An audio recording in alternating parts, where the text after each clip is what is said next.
बीड जिल्ह्याच्या किल्ले धारूर या शहरातील असलेल्या न्यायालयातील नामवंत विधिज्ञ म्हणजे ॲडव्होकेट MS अहंकारे ते सध्या किल्ले धारूर वकील संघाचे अध्यक्ष म्हणूनही उत्कृष्ट असे कार्य करत आहेत। या भागातील न्याय विभागामध्ये ते सर्वत्र सुपरिचित आहेत। वकील संघाचे अध्यक्ष म्हणूनही त्यांनी सहकारी वकील बांधवांसाठी आपला अधिकाधिक वेळ देऊन आवश्यक ती कामे करण्यावर भर दिलेला आहे। किल्ले धारूर प्रमाणेच केज माजलगाव या परिसरामध्येही त्यांच्या नावाची ख्याती आहे आणि म्हणूनच अशा या सुप्रसिद्ध आणि कार्यतत्पर व्यक्तिमत्वाचे ॲडव्होकेट MS अहंकारे यांच्या आजवरच्या यशस्वी जीवन प्रवासावर प्रकाश टाकण्याकरिता त्यांच्याशी आमचे मुलाखतकार संतोष रोकडे यांनी साधलेला हा विशेष संवाद पहा न्यूज 1 महाराष्ट्र वाहिनीवर।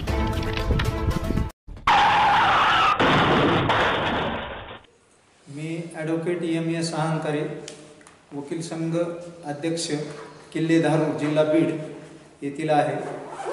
हे तसं धारूर जर शहर जर पाहिलं तर धारूर शहर हे ऐतिहासिक शहर आहे। धारूरला भुईकोट किल्ला आहे जो की आजही या न्यायालयाच्या दक्षिण बाजूला आहे। तसंच धारूर येथे अंबाचोंडी देवीचं प्रसिद्ध मंदिर आहे ते न्यायालयापासून उत्तरेला आहे आणि माझी जी काही निवड जी वगैरे झाली ती आम्ही वकील संघाच्या खेळीमेळीच्या वातावरणात निवडणूक होऊन मी अध्यक्षपदी निवडून आलेलो आहे। फक्त माझी एक विनंती आहे की जे काही धारूर न्यायालयाकडे येणारा रस्ता आहे तो रस्ता शासनानं मग ती जिल्हा परिषद असेल, जिल्हाधिकारी कार्यालय असेल, नगर परिषद असेल, ग्रामपंचायत असेल यांनी स्वतःहून शासनाच्या निधीतून पूर्ण करून जेणेकरून वकिलांची, पक्षकारांची तसेच न्यायालयीन कर्मचारी साहेब लोकांची सोय होईल असं हा रस्ता चांगल्या प्रकारे तयार करून देण्यात यावा। तसंच माझी नगरपालिका किल्ले धारूर यांना अशी विनंती आहे की जे काही डम्पिंग ग्राउंड आहे आमच्या न्यायालयासमोर उत्तर बाजूला ते डम्पिंग ग्राउंडचा एरिया खूप मोठा आहे, त्यामुळं जे काही कचरा वगैरे टाकला जातो किंवा मेलेली जनावरे वगैरे ते टाकली जातात तर ते डम्पिंग ग्राउंडमध्ये एकदम उत्तर बाजूला मोठं ग्राउंड असल्यामुळं तिकडे नेऊन टाकावे जेणेकरून न्यायालयातील कर्मचारी, साहेब लोक, वकील बंधू तसंच पक्षकार यांना त्याचा त्रास होणार नाही। कारण पाऊस पडल्याच्या नंतर खूप त्याचा म्हणजे निचरा होतो आणि निचरा झाल्याच्या नंतर ती घाण तयार होते आणि त्या घाणीपासून वास तयार होतो आणि त्या हवेद्वारे जे की प्रदूषण होऊन आमच्या न्यायालयाकडे हवा येते आणि त्याचा त्रास आम्हाला सहन करायला लागतो। आणि तसंच तिसरी गोष्ट म्हणजे आम्ही या धारूर तालुक्यातील जे काही लिटिगंट आहे, जे काही पक्षकार आहे, जे काही लोक आहेत त्या लोकांकरिता 2002 पासून जवळपास धारूरला सिनियर डिव्हिजन वरिष्ठ न्यायालय व्हावं हा प्रयत्न करीत आहोत आणि तो प्रयत्न आम्ही आणखी चालूच ठेवणार आहेत। यापूर्वीचे अध्यक्ष यांनी प्रयत्न केलेलेच आहेत आणि आम्ही यापुढं मी स्वतः आमचे सगळे वकील सहकारी बंधू यांना घेऊन सिनियर डिव्हिजन मिळण्यासाठी शासनाकडे पाठपुरावा करणार आहे।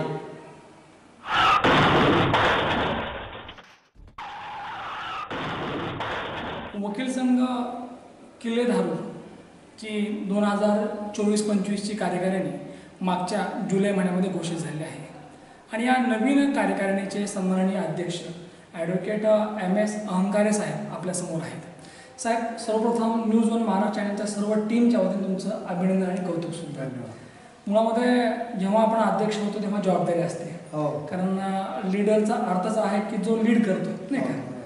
आता या ठिकाणी आपण वकील संघाचे सन्माननीय अध्यक्ष आहात, तर विचारावं असं वाटतं या निवडीच्या अनुषंगाने आपली प्रतिक्रिया येणाऱ्या काळात मग काय कार्य करायचं आहे आणि एकूणच काय नेमका अजेंडा आहे? मी ॲडव्होकेट MS अहंकारे वकील संघ अध्यक्ष किल्ले धारूर जिल्हा बीड। आमच्या वकील संघाची 8/7/2024 रोजी निवडणूक होऊन ज्यामध्ये मला अध्यक्ष म्हणून निवडून देण्यात आलं।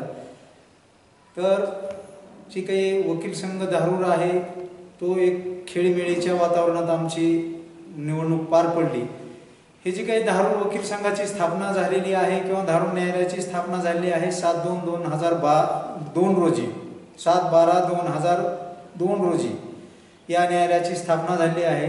आणि हे न्यायालय आम्ही न्यायालयात रीट करून मंजूर करून आणलेलं आहे आणि त्यानुसार या धारूर न्यायालयाची स्थापना झालेली आहे। गव्हर्नमेंटच्या पॉलिसीप्रमाणे प्रत्येक तालुक्याला न्यायालय असावं अशी पॉलिसी आहे, परंतु अपवादात्मक धारूर न्यायालयाची स्थापनाच ही आमच्या वकील संघातर्फे तत्कालीन अध्यक्ष PD मिश्रा यांनी न्यायालयात उच्च न्यायालय खंडपीठ औरंगाबाद येथे रीट करून हे न्यायालय शासनाकडून मंजूर करण्यात आलेलं आहे। आणि 2002 पासून आमची जी वाटचाल चालू आहे ती एकदम आम्ही सुरुवातीला एक 10-12 जण वकील होतो आणि त्यानंतर वाढत वकिलांची संख्या वाढत आज जवळपास 40 आमची वकिलांची लोकसंख्या झालेली आहे। आणि एकंदरीत या न्यायालयाचं कामकाज जे आहे ते आम्ही 40 वकील बंधू सगळे खेळीमेळीच्या वातावरणात 2002 पासून कामकाज चालू आहे। मागच्या अनेक वर्षापासून या ठिकाणी आपण वकिली क्षेत्रामध्ये आहात। 1998 पासून तब्बल 25 वर्ष म्हणजे अगदी मागच्या अनेक वर्षापासून अगदी प्रामाणिकपणे काम करणारे वकील म्हणजे ॲडव्होकेट अहंकार ही आपली ओळख आहे। साहेब विचार असं वाटतं की या 25 वर्षामध्ये नेमका कार्यकाळ कसा राहिला आहे आपला, काय नेमका अनुभव आहे, कारण अनुभवाशिवाय माणूस पुढं जात नाही का। तर एकूणच जो कार्यकाळ आहे आम्हाला तो ऐकायचा आहे आणि शिवाय आत्ता वकील संघाच्या अध्यक्ष या नात्याने काय काय समस्या आहेत, जसं की आम्ही आत्ता आलो तिथं तर रस्त्याचा फार मोठा प्रॉब्लेम आहे, अनेक प्रॉब्लेम्स असतात, तर काय समस्या आहेत, काय प्रवास आहे आम्हाला तो सांगा। एकंदरीत वकिली व्यवसाय हा जो आहे तो एक सामाजिक कार्यच आहे। ज्या व्यक्ती विरुद्ध अन्याय झाला आहे किंवा ज्या व्यक्तीवर अन्याय झाला आहे त्या अन्यायाला वाचा फोडण्यासाठी, त्याला न्याय देण्यासाठी ही जी काही वकिलांची टीम आहे किंवा वकिली व्यवसाय आहे, ज्यांच्यावर अन्याय होतो त्यांना न्याय देण्यासाठी एक त्यांनी प्रयत्न करायला पाहिजे। ते म्हणजे ज्यांच्यावर अन्याय झाला त्यांचा जर आपण न्याय दिला ते एक सामाजिक कार्यच आहे। आणि अशा माध्यमातून हे जी काही मी जवळपास 1998 पासून वकिली करतो, ज्यामध्ये गोर गरीब दीन दलित किंवा जी काही पीडित व्यक्ती असतील त्यांना जवळपास चांगल्या प्रकारे न्याय देण्याचं काम आम्ही केलेलं आहे। तसंच या धारूर न्यायालयाकडे जर येणारा रस्ता जो आहे जो की खामगाव पंढरपूर या हायवेपासून एक तर आंबेडकर चौक तहसील कार्यालय ते न्यायालय किंवा बसस्टँड बाजारपेठ ते न्यायालय असा एक रस्ता आहे। हा रस्ता एवढा खराब आहे की न्यायालयात येणारे पक्षकार, वकील बंधू, तसेच न्यायालयीन कर्मचारी आणि जे काही साहेब लोक आहेत त्यांना येण्यासाठी या रस्त्याची एवढी दुरावस्था झालेली आहे की खूप मोठे खड्डे पडलेले आहेत। ज्यावेळेस पाऊस काळ होतो त्या पाऊस काळामध्ये खड्ड्यामध्ये पाणी साचल्याच्या नंतर गाडी पडते का राहते का माणूस पडतो का राहतो याचं भान राहत नाही किंवा दिसून येत नाही।